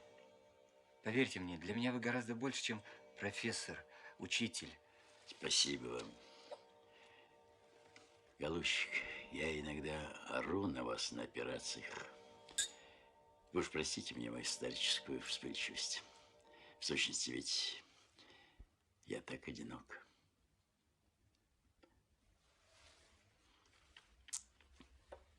Отцвели на гренады. Филипп Филиппович, я, конечно, не могу давать вам советы, но посмотрите на себя. Вы совсем замучились. И так нельзя же больше работать. Абсолютно невозможно. Ну вот. По моему глубокому убеждению, другого выхода нет, как покончить с ним. И не соблазняйте, и не говорите, и слушать не буду. Вы же понимаете, что получится, если нас накроют? Нам с вами, принимая во внимание происхождение, отъехать в Париж не придется, несмотря на нашу первую судимость. У вас же нет подходящего происхождения? Какой там черт? Отец был судебным следователем в Вильно. Ну, так вот. Это же дурная наследственность. Так и с ней придумать себе ничего нельзя. Впрочем, виноват у меня еще хуже. Отец кафедральный протоиерей, мать... Отцвели до гренады, в тихом сумраке ночи. Черт знает, что такое. Филипп Филиппович, вы величина мирового значения. Из-за какого-то, извините за выражение, сукина сына, да разве они смогут вас тронуть? Помилуйте. Тем более не пойду на это. Да почему? Но вы-то не величина мирового значения. Ну, где уж. Ну, так вот. А бросить коллегу в случае катастрофы, а самого выехать на мировом значении, это, извините, я московский студент, а не Шариков. Значит, теперь вы будете ждать, пока удастся из этого хулигана сделать человека? Иван Анатольевич, скажите, я понимаю что-нибудь в анатомии и физиологии? Филипп Филиппович, ну что вы спрашиваете? Ну так вот, будущий профессор Борменталь, сделать из него человека никому не удастся. И не спрашивайте. Я 5 лет выковыривал придатки из мозгов. Вы знаете, какую колоссальную работу проделал? Уму непостижимо. И спрашивается, зачем? Чтобы в один прекрасный день милейшего пса превратить в такую мразь, что волосы становятся дыбом. Исключительное что-то. Совершенно с вами согласен. Вот, доктор, что происходит, когда исследователь, вместо того, чтобы идти параллельно и ощупью с природой, форсирует вопрос и приоткрывает завесу. Вот тогда нате вам Шарикова, ешьте его с кашей. Филипп Филиппович, а если бы мозг Спинозы? А на какого дьявола, спрашивается? Объясните мне, пожалуйста. Зачем нужно искусственно фабриковать человека, когда любая баба может его родить когда угодно? Филипп Филиппович. Нет, не спорьте, пожалуйста. Не возражайте, Иван Иванович. Теоретически это интересно. Физиологи будут в восторге, Москва беснуется. На практически что? Кто теперь перед нами? Кто? Исключительный прохвост. Но кто он? Клим. Клим Чугункин. 2 судимости. Алкоголизм. Все поделить. Хам и свинья. Да. Я заботился совсем о другом. Об Евгенике. Об улучшении человеческой природы. А что получил? Неужели вы думаете, что я из-за денег занимаюсь этим омоложением? Я же все-таки ученый. Вы великий ученый, вот что. Да, вот, доктор. Передо мной тупая безнадежность. Тогда вот что, дорогой учитель. Если вы не желаете, тогда я на свой риск накормлю его мышьяком. Наплевать, что папа судебный следователь. Не-не, ни в коем случае. Я не позволю вам этого. Мне 60, я имею право вам советовать. на преступление не идите никогда, против кого бы оно ни было направлено. Доживите до старости с чистыми руками. Помилуйте, Филипп Филиппович, да ежели его еще обработает этот швондер, что же из него получится? Боже мой, я только теперь начинаю понимать, что может выйти из нашего Шарикова. А, теперь поняли? А я это понял через 10 дней после операции.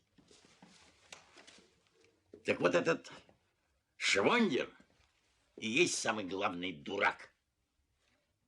Он сейчас всячески старается натравить его на меня, не понимая, однако, что если кто-нибудь, в свою очередь, натравит Шарикова на самого швондера, то от него останутся только рожки да ножки. Еще бы. Одни коты чего стоят? Человек с собачьим сердцем. Нет, не клевещите на пса.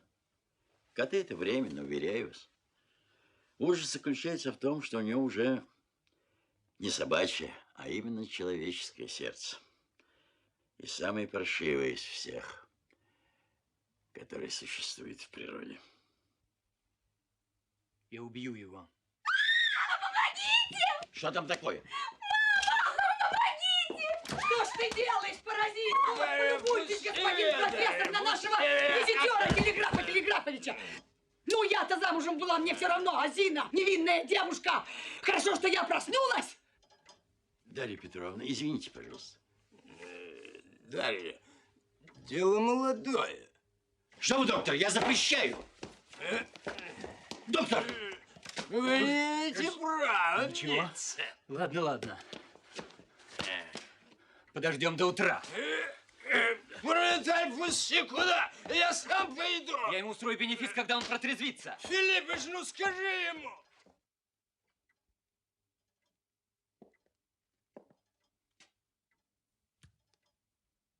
Учти, Егоровна, если будешь жечь паркет в печке, всех выселю. Все. Слушаю вас. Простите, вы не знаете, где сейчас находится гражданин Шариков? Где исходящий? А что, его нет дома? Исчез. Почему я осел не запер дверь на ключ? Ищите его сами. Что ему, сторож? Тем более, что Шариков ваш прохвост. Вчера он взял в домкоме 7 рублей на покупку учебников. Собака.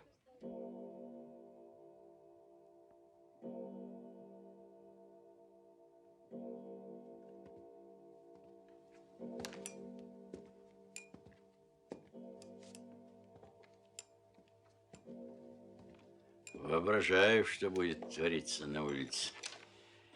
Воображаю. А он у меня еще 3 рябиновых водки украл и 3,50 занял. Так вам и надо. Ведь знали же, кто он такой? Знали. Не надо было собак приводить в дом с улицы.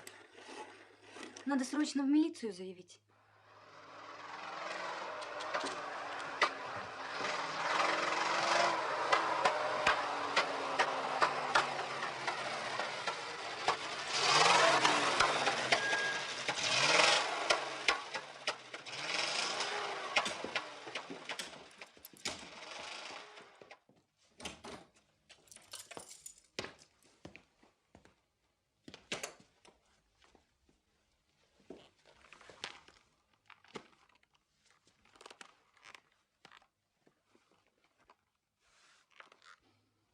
Я, Филипп Филиппович, на должность поступил.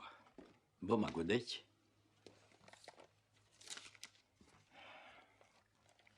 Предъявитель всего товарищ Шариков, полиграф Полиграфович, действительно стоит заведующим под отделом очистки города Москвы от бродячих животных, котов и прочее. В отделе МКХ.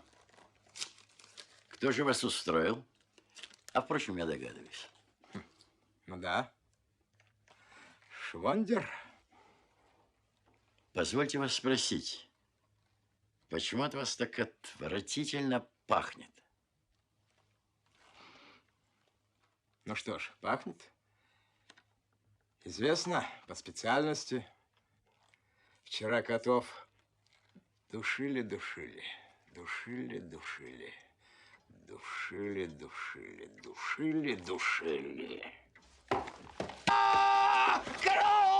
Иван Аронович, ничего не позвольте дурного, Филипп Филиппович, не беспокойтесь. Зина! Дарья Петровна!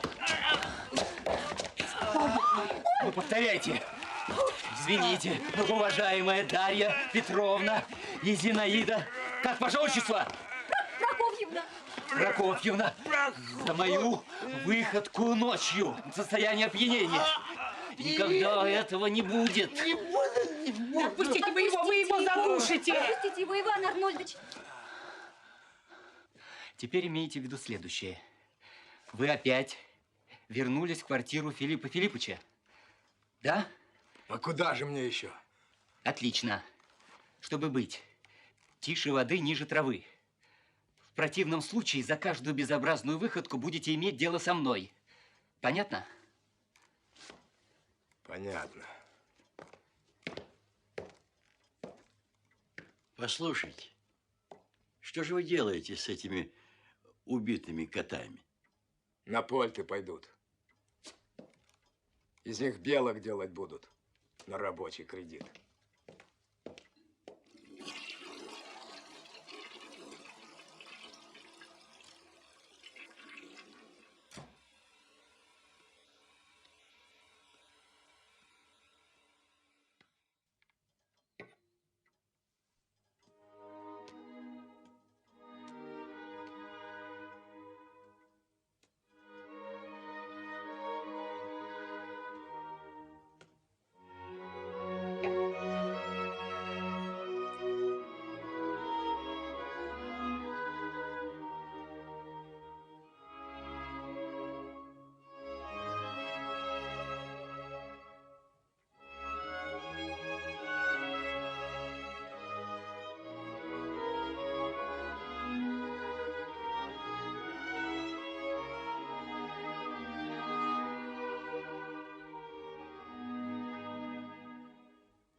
Заходи. Ну, смелее. Ну, что ты стоишь? Заходи смелее.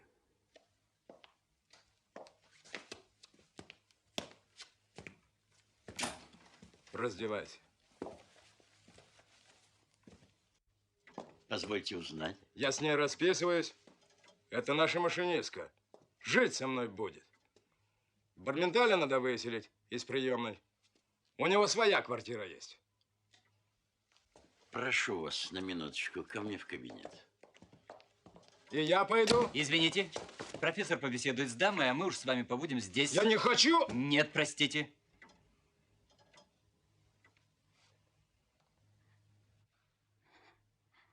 Он говорил, что ранен в боях. Лжет. Мне вас искренне жаль. Но нельзя же так. С первым встречным. Только из-за служебного положения. Детка, это же безобразие. В столовке солонина каждый день. Угрожал, говорил, что красный командир.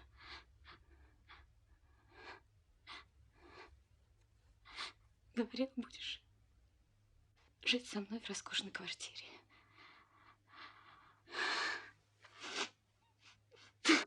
Каждый день ананас. Психика у меня, говорит, добрая. Я только котов ненавижу. Еще кольцо взял на память. Я отравлюсь. Ну. Надо перетерпеть. Вы еще так молоды. Шариков! Отчего это у вас шрам на лбу? Потрудитесь объяснить этой даме. Я на колчаковских фронтах ранен. Перестаньте. Погодите. Колечко позвольте. Ну ладно, попомнишь ты у меня. Я тебе завтра устрою сокращение штатов. Не бойтесь его, я ему не позволю ничего сделать. Как ее фамилия? Фамилия! Воснецова. Ежедневно сам лично буду справляться в очистке. Не сократили ли гражданку Воснецову? Если только узнаю, что сократили, я вас собственными руками пристрелю.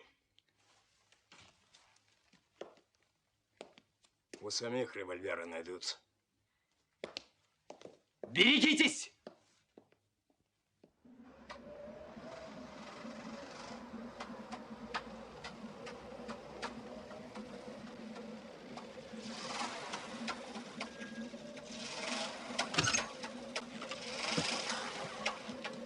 Глуши мотор. Смотри направо, ты налево. Пошли.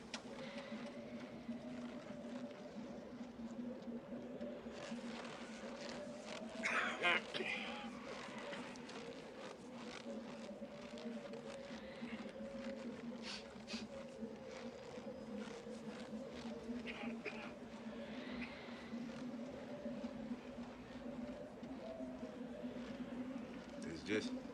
Ты здесь. Смотрите внимательно. Держите!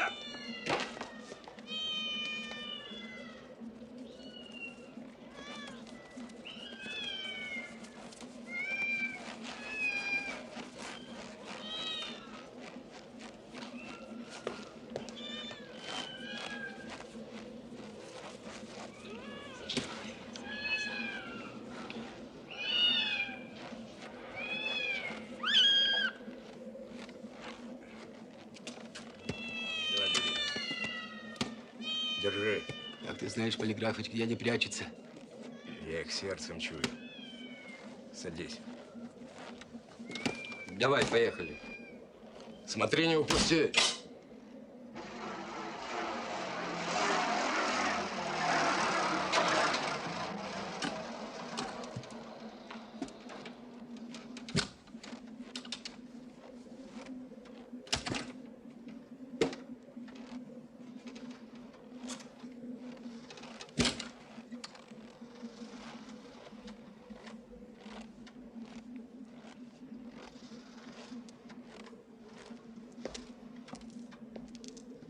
У вас боли, голубчик, возобновились?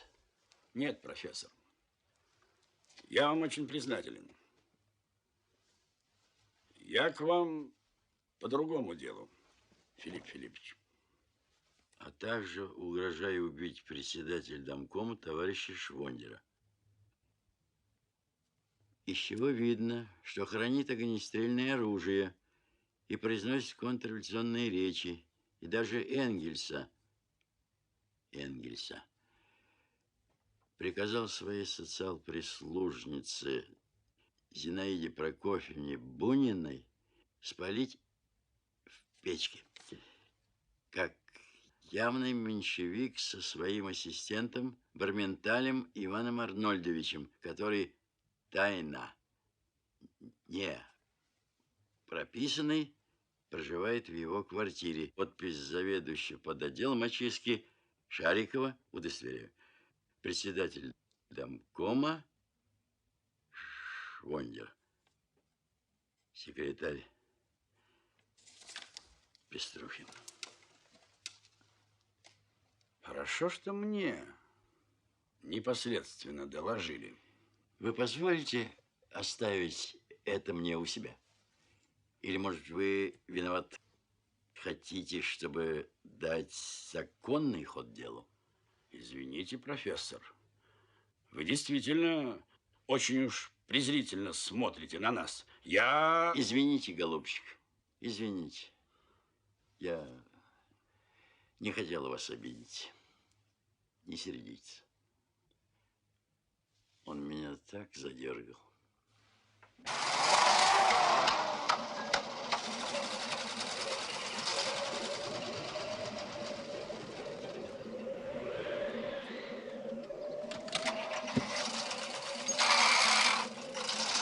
Завтра утром подашь.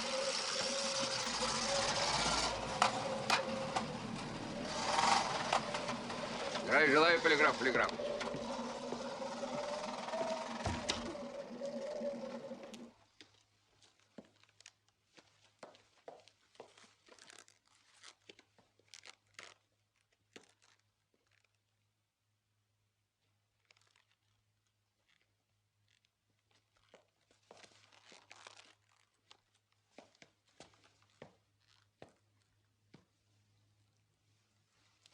Обед в столовую подашь.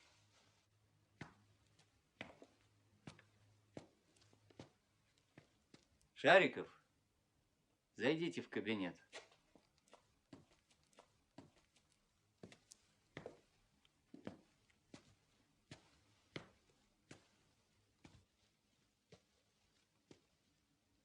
Ну? Сейчас заберите вещи, брюки, пальто, все, что вам нужно. И вон из квартиры. Как это так? Вон из квартиры сегодня. Да что такое в самом деле? Что, я управы, что ли, не найду на вас? Я на 16 аршинах здесь сижу и буду сидеть! Убирайтесь из квартиры. Ва! Не лезь, Барменталь! Доктор, что вы?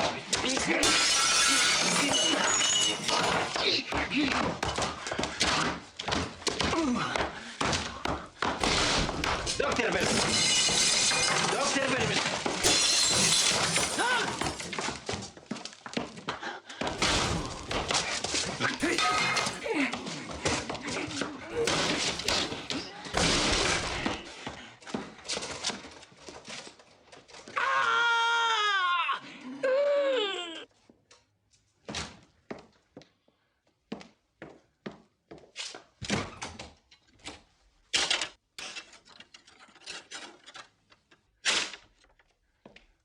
Ключ от парадной.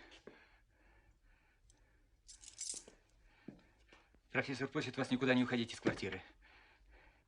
Это нет недоверия к вам. Просто кто-нибудь придет, а вы не выдержите и откроете. Нам нельзя мешать. Мы заняты. Это нет недоверия к нам. Они заняты. Им мешать не надо.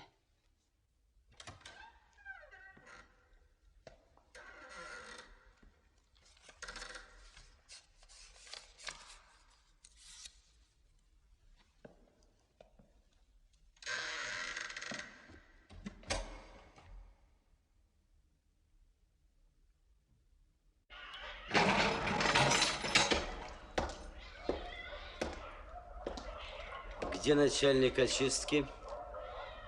А ты кто? Я председатель домкома Швондер. А хрен его знает, где твой начальник очистки. Сами его третий день ждем. Так.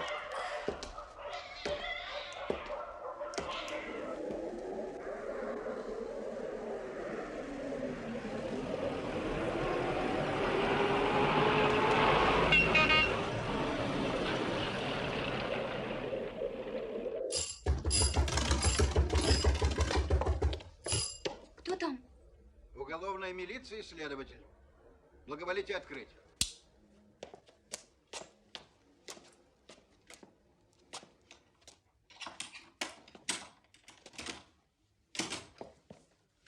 Где комната профессора?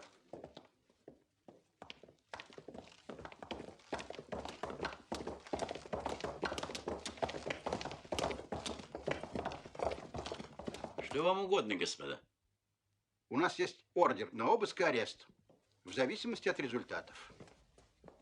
А по какому обвинению, позвольте вас спросить, и кого? По обвинению профессора Преображенского, Барменталя, Зинаиды Буниной и Дарьи Ивановой в убийстве заведующего под отделом очистки МКХ полиграфа Полиграфовича Шарикова. Ничего не понимаю. Какого Шарикова? Моего пса, которого я оперировал? Не пса, а когда он уже был человеком. Вот в чем дело. А, то есть он говорил. Но это еще не значит быть человеком. Впрочем, это не важно. Шарик и сейчас существует, и его решительно никто не убивал. Тогда вам придется его предъявить. 10-й день как пропал, а данные, извините, очень нехорошие. Доктор Барменталь, благоволите предъявить Шарика следователю.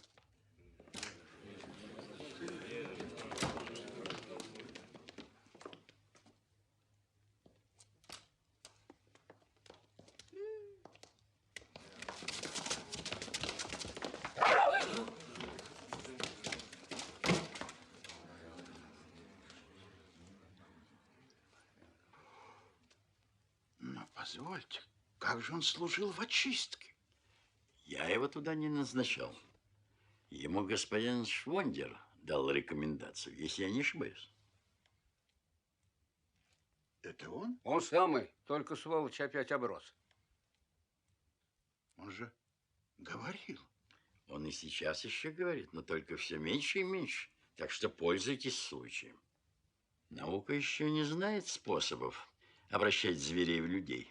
Вот видите, я попробовал, он заговорил и начал обращаться в первобытное состояние. Атовизм. Атовизм. Неприличными словами не враться! Валерьян, Вы видели? Он натравил собаку. А Швондера я собственноручно спущу с лестницы, если он еще раз появится в квартире профессора Преображенского. Прошу эти слова занести в протокол.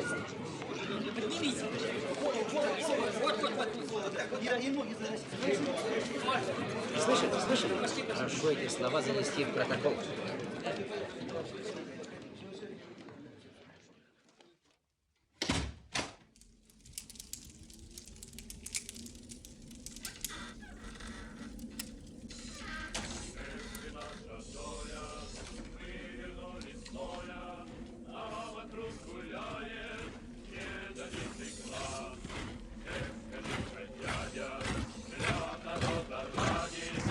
Никакая контра не уйдет от нас.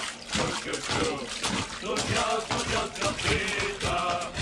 Чу-чу-чу, удару уйдет.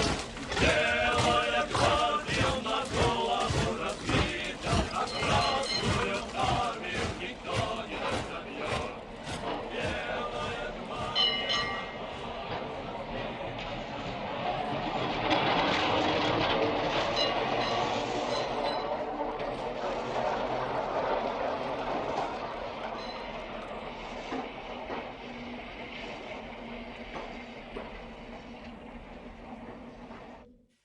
От Сидни до Гренады в тихом сумраке ночей раздаются серенады, раздается звон мечей.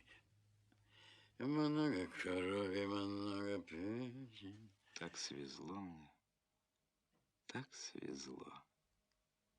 Просто неописуемо свезло. Утвердился я в этой квартире. Окончательно уверен я, что в моем происхождении нечисто. Тут не без водолаза. Потаскуха была моя бабушка. Царство ей небесное, старушки. Правда, голову все исполосовали зачем-то.